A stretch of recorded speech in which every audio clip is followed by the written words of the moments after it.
गुजरात के कई जिलों में बाढ़ से हालात बड़े खराब हैं। नदियों का पानी ओवरफ्लो होने लगा है, रिहायशी इलाकों में घुस चुका है, जिससे गांव के गांव डूबे हुए नजर आ रहे हैं। वलसाड और नवसारी में जगह जगह लोग फंसे हुए हैं, जिन्हें बचाने के लिए एनडीआरएफ और जिला प्रशासन की टीमें लगातार रेस्क्यू ऑपरेशन चला रही हैं।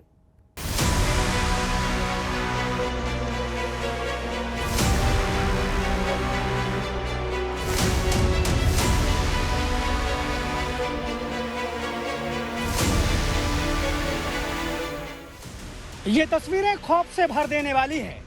गुजरात में भारी बारिश के बाद नदियों का रौद्र रूप निचले इलाकों में तबाही मचा रहा है। नदियों से ओवरफ्लो होकर सैलाब ने रिहायशी इलाकों का रुख किया तो सब कुछ सैलाब में समा गया।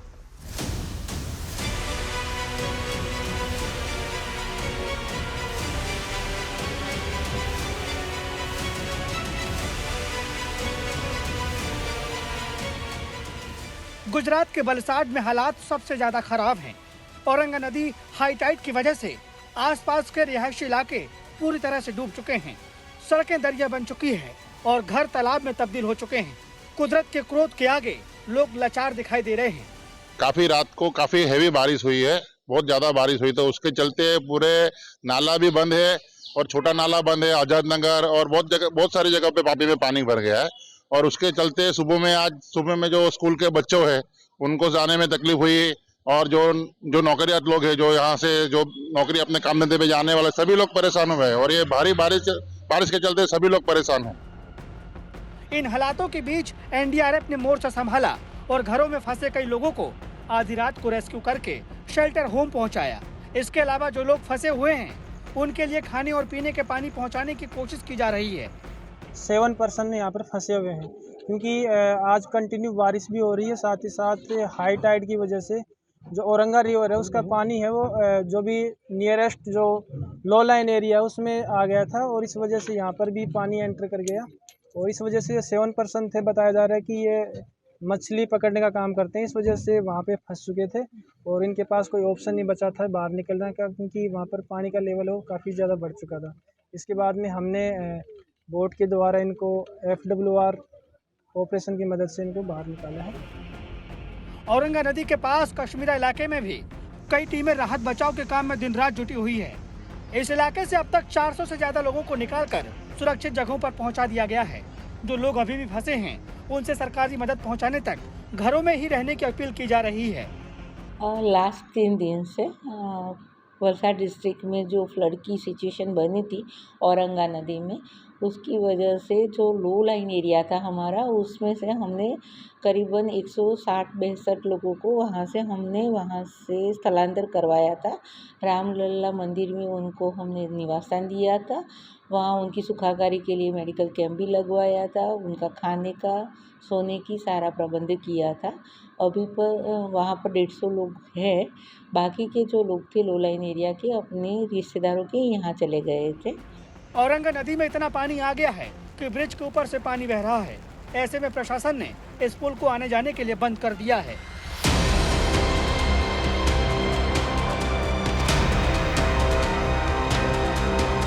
नवसारी में भी कुछ ऐसे ही हालात हैं। कहाँ नदी है, कहाँ पुल है और कहाँ सड़कें, ये फर्क खत्म हो गया है। हर जगह बस सैलाब ही सैलाब दिखाई दे रहा है।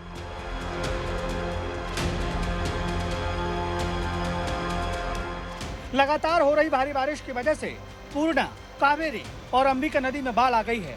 नदियों में बाढ़ आने की वजह से कई इलाके डूब चुके हैं। नवसारी के 25 से ज्यादा गांव में बाढ़ जैसे हालात बने हुए हैं। यहाँ भी लोगों को सुरक्षित जगहों पर पहुँचाने के लिए दिन रात रेस्क्यू ऑपरेशन चलाया जा रहा है। नवसारी में बांगड़ वाटरफॉल देखने पहुंचे 120 से ज्यादा टूरिस्ट कावेरी नदी में आई बाढ़ के चलते फंस गए। स्थानीय लोगों ने पुलिस को इसकी सूचना दी, जिसके बाद पुलिस मौके पर पहुंची और रेस्क्यू ऑपरेशन की शुरुआत की गई। आप तस्वीरों में देख सकते हैं कि कैसे रस्सियों के सहारे पुलिस और आम लोगों ने मिलकर पानी में फंसे 120 लोगों को सुरक्षित बचाया। डांग जिले में अंबिका नदी से वाटरफॉल शुरू हो गया है। जिला प्रशासन की ओर से टूरिस्टों को वाटरफॉल से दूर रहने की अपील की जा रही है। रिहायशी इलाकों के नजदीक नदी का पानी पुलों के ऊपर से बह रहा है और लोग जान जोखिम में डालकर इस पुल से गुजरने को मजबूर हैं। इस बीच मौसम विभाग ने अगले 7 दिनों तक गुजरात के कई इलाकों में भारी बारिश का अनुमान जताया है। आने वाले दिनों के लिए गुजराती स्टेट की फोरकास्ट की बात करेंगे तो आने वाले 5 दिनों के लिए गुजरात स्टेट के सारे डिस्ट्रिक्ट कवर हैं, जिसमें लाइट टू मॉडरेट का पूर्वानुमान है। और आज के लिए वार्निंग की बात करेंगे तो आज के लिए जहां पर वेरी हेवी रेनफॉल की वार्निंग और साथ में ऑरेंज अलर्ट जारी है वो डिस्ट्रिक्ट है बनासकांठा, साबरकांठा, नवसारी, वलसाड़, सूरत, तापी, दमन और दादरा नगर हवेली। नवसारी और वलसाड़ में हाहाकार मचा हुआ है और मौसम विभाग ने दोनों जिलों में बारिश का ऑरेंज अलर्ट जारी किया है। अगर बारिश का दौर इसी तरह जारी रहा तो कई इलाकों में हालात बेकाबू हो सकते हैं। वलसाड़ से कौशिक जोशी और नवसारी से रौनक जानी के साथ आज तक ब्यूरो। नवसारी में अंबिका नदी में उफान की वजह से कई गांव बाढ़ की चपेट में आ गए। पिछले 2 दिन से ये गांव इसी तरह से पानी में डूबे हुए हैं। इन हालातों के बीच स्थानीय विधायक नरेश पटेल ने ट्रैक्टर के जरिए बाढ़ प्रभावित इलाकों का दौरा किया है, लोगों से मुलाकात की है, उनकी समस्याओं को समझा है और इस दौरान आज तक की टीम भी विधायक के साथ बाढ़ से जूझ रहे ग्रामीणों के बीच पहुंची हालात का जायजा लेने के लिए। आप इस खास रिपोर्ट को देखिए। हमारे साथ विधायक है यहाँ के जिन्होंने यहाँ भी डोल गांव का जायजा लिया है, उन्हीं से बात करेंगे। जी नरेश भाई, जो डोल गांव है पूरी तरह बाढ़ की चपेट में है, क्या कहेंगे, क्या जायजा लिया आपने? 2 दिन से डांग और चिखली बासदा में ज़्यादा बारिश होने से अंबिका जो रिवर है इसमें रात को भयानक सपाटी हुई थी। 2 बजे से मेरे ख्याल से अभी भी सपाटी है, लेकिन धीरे धीरे स्थिति सुधर रही है। ये जो गोल गांव है वो मेरे ख्याल से 2 दिन से उनका बिल्कुल संपर्क हो नहीं रहा था, इसलिए मैंने सोचा हमारे कार्यकर्ता की टीम के साथ थोड़ा साहस करके ट्रैक्टर द्वारा हम लोगों ने सबका संपर्क किया है, यहाँ की स्थिति की जानकारी भी ले ली है। आने वाले दिनों में सरकार ने बहुत कुछ किया है, लेकिन अभी भी करना ज़रूरी है। तो मैं हमारे जो मुख्यमंत्री हैं उनको पूरी स्थिति की जानकारी दूंगा, बाद में जो भी खुट्टी कड़ी है वो पूरी करूंगा। गाँव वालों से बात हुई, गाँव वालों का क्या कहना है? गांव वालों तो बहुत खुश है। ब्रिज पहले नहीं थे, गांव के लिए इतना बड़ा ब्रिज बना, लेकिन अप्रोच अभी भी थोड़ा अप्रोच की हाइट होनी चाहिए। ये आने वाले दिनों में मैं करूँगा। वो सरकार पर मुझे पूरा भरोसा है। हमारे मुख्यमंत्री बिल्कुल उनका स्वभाव भी ऐसा है कि स्थिति की जो बात करूंगा तो मेरे ख्याल से जो भी काम करना है वो काम को मंजूर करके यहाँ के लोग भी खुश हो जाएंगे, ऐसा काम करेंगे। ये जो नरेश पटेल थे उनका कहना है विधायक ने जायजा लिया है और जो गांव की हालत है, गांव में क्या मंदिर, क्या स्कूल, क्या दुकान है, सभी के जो है वो अभी बाढ़ की चपेट में आ चुके हैं। सभी जगह पानी भर चुका है, लेकिन राहत की बात यही है कि अभी आसमान से बारिश बंद हो चुका है और जो नदी का जलस्तर है वो धीरे धीरे कम हो रहा है। रौनक जानी, आज तक, नवसारी। गुजरात कांग्रेस के एक नेता ने कच्छ जिले में पार्टी की प्रेस कॉन्फ्रेंस के दौरान कुछ ऐसा किया कि जिस पर गुजरात की सियासत सुलग रही है। दरअसल प्रेस कॉन्फ्रेंस में मौजूद आईबी की महिला अधिकारी जब अपनी कुर्सी पर बैठ रही थी, तभी पीछे से कांग्रेस नेता ने कुर्सी को हटा दिया, जिससे महिला अधिकारी जमीन पर जा गिरी। जब बीजेपी कांग्रेस पर अब पूरी तरह से हमलावर है।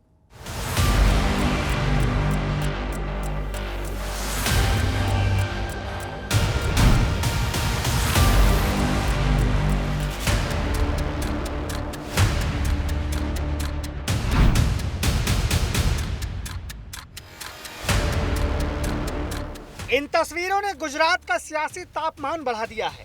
बीजेपी और कांग्रेस के बीच नया घमासान शुरू हो गया है। पहले आप तस्वीरें देखिए। तस्वीरें कच्छ में कांग्रेस नेता जिग्नेश मेवाणी की प्रेस कॉन्फ्रेंस की है।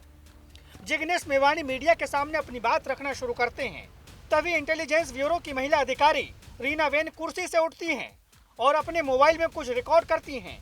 इसके बाद इन्होंने दोबारा कुर्सी पर बैठने की कोशिश की तो नेता एचएस अहिर ने पीछे से महिला अधिकारी की कुर्सी हटा दी, जिससे रीना वेन नीचे गिर गई।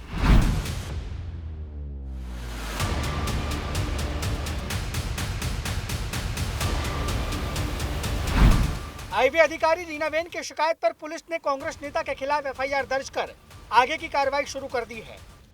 अभी इन्वेस्टिगेशन खुद हम करेंगे और ये महिला प्लस आईबी के कर्मचारी और एक SC/ST की ज्ञाति से आ रही महिला पे ऐसा दुर्व्यवहार जो हुआ है, ये समाज के लिए भी अच्छा नहीं है। और ये आदमी एडवोकेट भी है, आरोपी है वो, प्लस कांग्रेस, प्रदेश कांग्रेस के किसान मोर्चा के कन्वीनर भी है। तो ये समझ उसको थी कि ये महिला कौन है, फिर भी ऐसा दुर्व्यवहार किया जो ये अपने आप में हमारे भुज में ये बनाव बना है। इस घटना का वीडियो सामने आते ही बीजेपी ने कांग्रेस के खिलाफ मोर्चा खोल दिया है। इस घटना को महिला और दलित विरोधी मानसिकता से जोड़ दिया।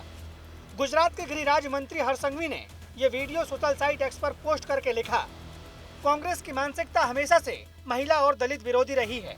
आज गुजरात कांग्रेस के विधायक जिग्नेश मेवाणी के प्रेस कॉन्फ्रेंस के दौरान उनके अजीज मित्र कच्छ कांग्रेस के नेता एच.एस. अहिर के द्वारा जानबूझकर कुर्सी खींचकर एक दलित महिला ऑफिसर को घायल किया गया। ये अति निंदनीय है। हर्ष संघवी के हमले के बाद कांग्रेस विधायक जिग्नेश मेवाणी ने तीखा पलटवार किया और मामले पर सफाई देने के बजाय उल्टा बीजेपी को ही घेरना शुरू कर दिया। मेवाणी ने कहा कि गृह मंत्री की पोल खोलने की कोशिश करने वाले कांग्रेस नेता को सरकार टारगेट कर रही है और इसके लिए एक महिला आईबी अधिकारी को इस्तेमाल किया जा रहा है। अब जब कांग्रेस का कार्यकर्ता है जो गुजरात के होम मिनिस्टर को एक्सपोज कर रहा था, तो कहीं ना कहीं उनको टारगेट करने की मंशा के कारण, उनको टारगेट करने के मकसद के कारण ही उनके खिलाफ इस महिला दलित आईबी के कर्मचारी का उपयोग करते हुए एक गलत फर्जी फ्रीवलेस एफआईआर करवाया गया और मैं पूर्ण रूप से उसके खिलाफ।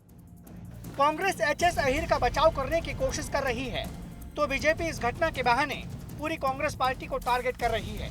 अब 4 दिन बीजेपी के खिलाफ कांग्रेस पार्टी गुजरात में 300 किलोमीटर की पदयात्रा शुरू करने वाली है, लेकिन इस पदयात्रा से पहले बीजेपी को भी कांग्रेस के खिलाफ बड़ा मुद्दा मिल गया है। कच्छ से कौशिक कांटेचा के साथ आज तक ब्यूरो। अब बात करेंगे वक्फ बोर्ड को लेकर हो रही सियासत की। वक्फ बोर्ड देश की एक ऐसी संस्था है जिसके पास बेहिसाब ताकत है और अकूत संपत्ति भी। खास बात यह है कि बोर्ड के फैसले में न तो सरकार हस्तक्षेप कर सकती है, न ही इसे कोर्ट में चुनौती दी जा सकती है। लेकिन वक्फ बोर्ड अक्सर जमीन और उससे जुड़े विवादों में घिरा ही रहता है। लिहाजा केंद्र सरकार अब वक्फ बोर्ड के अधिकारों को सीमित करने के लिए वक्फ एक्ट में संशोधन करने की तैयारी में है। सूत्रों के मुताबिक केंद्र सरकार के प्रस्तावित प्रावधानों में वक्फ एक्ट में 40 से ज्यादा संशोधनों को किया जाएगा।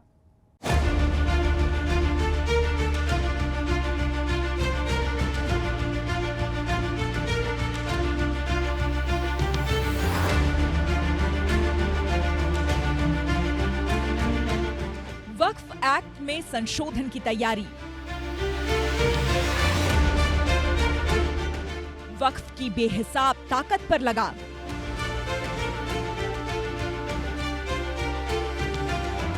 असीमित अधिकारों पर लगेगा अंकुश।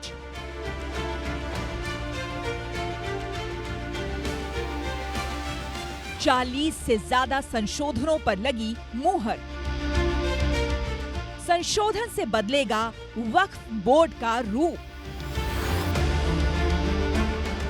देश की सबसे धनी संस्थाओं में से एक वक्फ बोर्ड के पर कतरने की तैयारी हो रही है। केंद्र सरकार वक्फ बोर्ड पर कानूनी शिकंजा कसने के लिए वक्फ एक्ट में संशोधन करने जा रही है।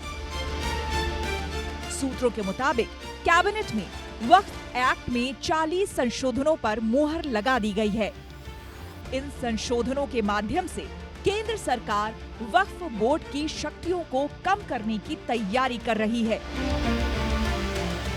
और संसद में इसी हफ्ते संशोधन संबंधी बिल पेश किया जा सकता है। सरकार का तर्क है कि इससे न केवल वक्फ के कामकाज में पारदर्शिता आएगी, बल्कि संशोधन से जरूरतमंद गरीब मुसलमानों को भी फायदा पहुंचेगा। बीते शुक्रवार को मोदी सरकार की कैबिनेट ने जो है वो वक्फ बोर्ड कानून में अमेंडमेंट बिल को मंजूरी दे दी है और सूत्रों की माने तो 40 से ज़्यादा संशोधन जो हैं वो इस अमेंडमेंट बिल में सरकार लेकर आ सकती है। और सूत्रों का ये भी कहना है कि संसद के इस मानसून सत्र में जो है वक्फ बोर्ड अधिनियम बिल में जो है वो सरकार लोकसभा और राज्यसभा से पास कराकर उसको एक नए कानून का रूप देने की तैयारी में है। सूत्रों के मुताबिक वक्फ एक्ट में कई तरह के संशोधन किए जा रहे हैं, जिसमें सबसे बड़ा प्रावधान ये किया जा रहा है कि संपत्तियों पर कब्जे को लेकर जो अधिकार वक्फ बोर्ड के पास है, उसमें कटौती की जाएगी। दरअसल 1954 में लागू किए गए वक्फ एक्ट में समय समय पर संशोधन के बाद वक्फ बोर्ड को असीमित अधिकार दिए गए हैं, जिसके मुताबिक वक्फ बोर्ड जिसे चाहे अपनी संपत्ति घोषित कर सकता है। वक्फ को इसके लिए कुछ भी साबित करने की जरूरत नहीं। अगर कोई दावेदार है तो संपत्ति साबित करने की जिम्मेदारी उसकी है। वक्फ के खिलाफ कोर्ट में अपील नहीं हो सकती। शिकायत सिर्फ वक्फ बोर्ड में ही की जा सकती है। वक्फ बोर्ड के फैसले को भी कोर्ट में चुनौती नहीं दी जा सकती। ऐसे में वक्फ पर समय समय पर जमीनों के कब्जे के आरोप लगते रहे हैं। वक्फ बोर्ड की संपत्तियां जो हैं ये मुस्लिम समाज के डेवलपमेंट के लिए इस्तेमाल होनी चाहिए, लेकिन लगातार ऐसी शिकायतें आम मुसलमानों की तरफ से आ रही थी, जो आम हमारे मुस्लिम समाज है जिनके डेवलपमेंट के लिए ये वक्फ बोर्ड की संपत्तियां होती हैं, वहाँ से शिकायतें आ रही थी कि वक्फ बोर्ड की जो संपत्ति है उसका मिसयूज़ करना, इलीगल इंक्रोचमेंट करना, अवैध कब्जे करके उनको बेचा जाना, ये ऐसी बहुत शिकायतें आ रही थी। हमारी मोदी और योगी सरकार इसका हमेशा मानना है कि जो मुस्लिम समाज के हित की बात है वो सर्वोपरि रूप से होनी चाहिए। कैबिनेट बैठक में वक्फ बोर्ड में संशोधन की मुहर लग जाने के बाद इसी सत्र से वक्फ एक्ट संशोधन बिल पेश किया जा सकता है। संसद में संशोधन विधेयक पारित होने के बाद वक्फ बोर्ड की अनियंत्रित शक्तियां कम हो जाएंगी, लेकिन उससे पहले इस एक्ट को लेकर सियासत तेज हो गई। केंद्र सरकार वक्फ बोर्ड को लेकर जो बिल लाने की तैयारी में है, इस पर अहमदाबाद में मुस्लिम स्कॉलर जाकिया सोमन से आज तक ने खास बातचीत की है। उन्होंने क्या कहा है इस पर जरा सुनिए। मोदी सरकार के तीसरे कार्यकाल में वक्फ बोर्ड को लेकर एक बड़ा बिल लाने की जो है वो तैयारी हो रही है। सूत्रों के मुताबिक इसी सप्ताह संसद में वो बिल पास हो सकता है, लाया जा सकता है। तो उसके ऊपर बात करने के लिए हमारे साथ जानी मानी मुस्लिम स्कॉलर जाकिया सोमन है, उनसे बात करते हैं कितना महत्वपूर्ण ये बिल रहेगा और क्या फ़ायदा इससे होगा। जाकिया जी, पहले तो आपका स्वागत है। और दूसरी बात, जो मोदी सरकार ये बिल लेके आ रही है, प्रस्तावित बिल माना जा रहा है कि वक्फ बोर्ड को लेकर जो है वो संशोधन किए जाएंगे, किस तरह देखते हैं आप इस मुद्दे को और इस बिल से क्या फ़ायदा होगा कम्युनिटी को? पहली बात तो ये है कि वो देखना पड़ेगा कि बिल के प्रावधान क्या हैं, बिल का पर्पस क्या है, इंटेंशन क्या है, मंशा क्या है।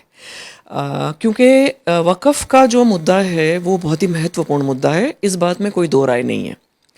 वक़्फ़ का मतलब है जो संसाधन हैं, जो रिसोर्सेज हैं, उनको कम्युनिटी के वेलफेयर में उसका इस्तेमाल किया जाए। जैसे कि स्कूल्स चलाए जाए, कॉलेजेस चलाए जाए, ट्रेनिंग इंस्टीट्यूट्स चलाए जाए, स्किल डेवलपमेंट के प्रोग्राम्स चलाए जाए वक़्फ़ की प्रॉपर्टीज़ में।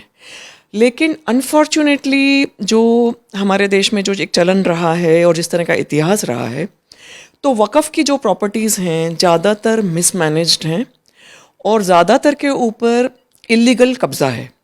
और ये कब्ज़ा किसका है? तो प्राइवेट पार्टीज़ का है। तो वक़्फ़ की जो प्रॉपर्टीज़ हैं उनका इस्तेमाल किस हद तक कम्युनिटी के बेनिफिट के लिए और कम्युनिटी के वेलफेयर के लिए हो रहा है या नहीं हो रहा है, इस बात का जायज़ा लेना बहुत ज़रूरी है। कुछ मेरे एक्टिविस्ट फ्रेंड्स हैं, उनकी सुप्रीम कोर्ट में पिटीशन है जहां उन्होंने ये डिमांड किया है कि एक सर्वे किया जाए वक़्फ़ प्रॉपर्टीज़ का, देश भर में ऑडिट किया जाए कि कौन सी प्रॉपर्टीज़ हैं, उनका एक लिस्ट बनाया जाए, प्रॉपर्टीज़ का पोजीशन किसके पास है, प्रॉपर्टीज़ का इस्तेमाल किस तरह से हो रहा है। और सुप्रीम कोर्ट इस मुद्दे को देख रहा है, बल्कि सुप्रीम कोर्ट ने सेंट्रल गवर्नमेंट को और स्टेट गवर्नमेंट्स को इस पिटीशन पे नोटिस भी दे रखा है। असदुद्दीन ओवैसी जो सांसद भी हैं और पार्टी के अध्यक्ष भी हैं, उन्होंने ये कहा और उनके साथ मुस्लिम पर्सनल लॉ बोर्ड ने भी ये कहा कि एक तो जो है वो कम्युनिटी को अन्याय करने वाली और साथ ही जो बात कही जा रही है कि वो लोग नहीं मानेंगे, वो लोग इसको डिनाई कर रहे हैं कि इस तरीके का बिल जो है सरकार नहीं ला सकती, इससे जो है कम्युनिटी को भी नुकसान होगा और साथ ही इनको माना नहीं जाएगा, ये मुस्लिम पर्सनल लॉ बोर्ड ने भी कहा। उसको आप किस तरह देखती हैं? प्रॉब्लम यह है कि जो कट्टरवादी लोग हैं या कट्टरवादी संस्थाएं हैं जैसे कि मुस्लिम पर्सनल लॉ बोर्ड और ओवैसी भी उसके हिस्सा हैं, वो कोई भी प्रोग्रेसिव कदम या कोई भी रिफॉर्म की बात आती है तो वो उसको मना कर देते हैं। जैसे अभी रिसेंटली 125 सीआरपीसी का मेंटेनेंस का जजमेंट आया, जो कि बहुत ही प्रगतिशील कदम है, जो कि मुस्लिम महिलाओं को मदद करेगा, मुस्लिम फैमिलीज को मदद करेगा, लेकिन उन्होंने पर्सनल लॉ बोर्ड ने उसके खिलाफ भी एक पोजीशन ले ली है। तो उनको तो उनकी एक आदत सी है कि जो भी स्टेटस को है उसको मेंटेन किया जाए, उसको छुआ नहीं जाए, और जो भी आगे ले जाने वाली बात है, रिफॉर्म की बात है, तो उसको रिजेक्ट करना। तो ये उनका नज़रिया है। कॉलेज से सोमन जिन्होंने साफ तौर पे कहा कि बिल के प्रावधान क्या होंगे उसके ऊपर जो है बहुत सारी चीज़ें निर्भर करती हैं। अगर जो प्रावधान है वो कम्युनिटी के हक में आएंगे तो उसका जो है वो फ़ायदा हो सकता है, पर अभी तक वो प्रावधान क्लियर नहीं है। तो जैसे ही वो बिल आएगा उसके बाद इसके ऊपर बात की जाएगी, पर इंटेंट के ऊपर जो है वो काफ़ी सवाल खड़े कर रही हैं। साथ ही कहा कि ओवैसी हो या मुस्लिम पर्सनल लॉ बोर्ड हो, उनका जो हमेशा सोच रही है वो एक कट्टरवादी सोच रही है और इसीलिए वो रिफॉर्म का हमेशा विरोध करते हैं। अहमदाबाद से कैमरामैन सज्जाद आलम के साथ ब्रिजेश जोशी, आज तक। गुजरात में आज से सावन की शुरुआत हुई है, सावन के महीने की, और सावन के पहले दिन मंदिरों में महादेव के भक्तों का तांता लगा। सोमनाथ मंदिर बम बम भोले के जयकारों से गूंजता रहा।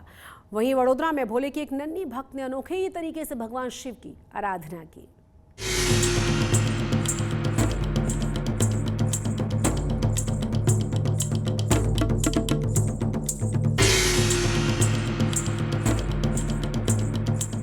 भगवान शिव का प्रिय महीना सावन। इस महीने में सोमवार का विशेष महत्व होता है, इसीलिए इस दिन मंदिरों में आस्था का सैलाब उमड़ पड़ता है। सावन के तीसरे सोमवार पर देश भर के शिवालयों में भोले शंकर की पूजा अर्चना और जलाभिषेक करने के लिए भक्तों की लंबी लंबी कतारें लगी रही।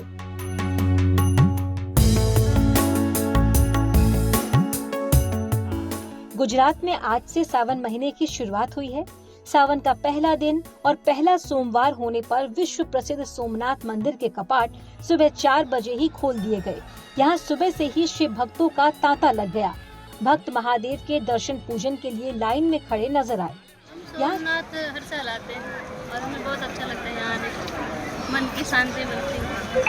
दिल से सोमनाथ दादा का दर्शन किया और आराम से शांतिपूर्वक दर्शन हो गया, मन में भी शांति हो गया। आराम से हम लोग देवभूमि द्वारिका से आए हैं और आराम से हम सोमनाथ दादा का दर्शन हो गया।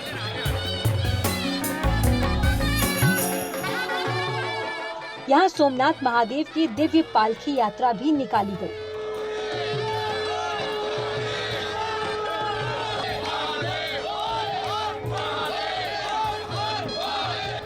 बाबा सोमनाथ की प्रतिमा के साथ निकाली गई इस पालकी यात्रा में भक्तों ने जयकारों के साथ परिक्रमा की।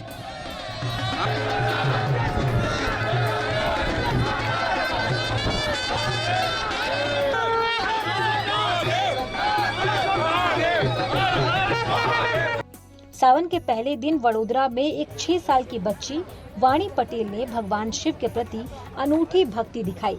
बच्ची ने 1000 क्यूब का इस्तेमाल करके भगवान शिव की तस्वीर बनाई है। ये बच्ची पिछले 3 साल से रूबी क्यूब की क्लास कर रही है और कई बुक ऑफ रिकॉर्ड में नाम दर्ज करा चुकी है। इसे बनाने में वाणी पटेल को 1 महीने का समय लगा है।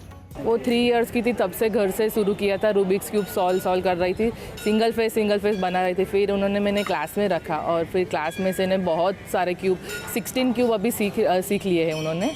और उन्होंने India book of record, world book of record, सारे इंटरनेशनल लेवल, नेशनल लेवल पे किया है उन्होंने।